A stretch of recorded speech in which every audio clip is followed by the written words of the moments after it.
papasok siya sa top 12, meron siya ibang gagawin. Okay. Meron po, ano po ba yung mga pinaghahandaan niya ngayon para po bukas?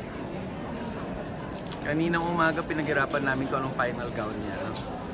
So, but in the end, we had to let other people decide kung anong magiging gown niya. Sir, it would be different from the green one, sir? Right, so kanina po. Kanina po, Kanina po so, yung kanina po. Bali, ano po yung pangalan ng designer natin? Si Cherry Derrick. Actually, very po. Opo. Okay. Bali, sir, tawag dito, yung performance po ni Maxine, sa palagay niyo po ba, ang message niyo po ba sa kanya, kailangan niya po ba dagdagan or enough na po ba sa inyo?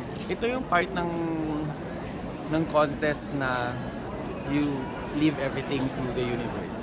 Nagawa mo na lahat. Ngayon, kung papasok sa siya top 13, eh di magpasalamat tayo. Alam ko kung papasok si Maxine sa top 13 na laban siya. Sir Jonas, ni-reveal po ni Miss Venus Ra na hindi daw po pinayagan na siya magkaroon ng interpreter nung siya po yung lumaban.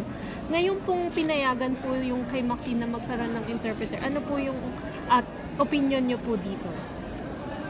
Pinaglaban ko yun eh.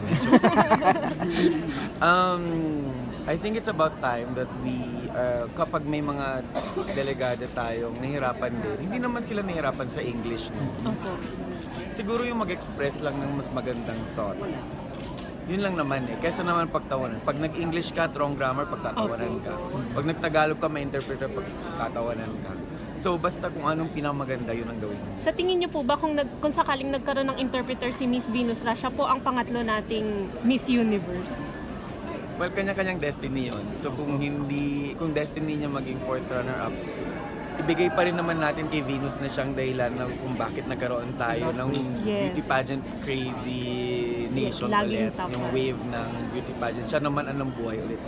Sir, what's your message to those who are doubting Maxine?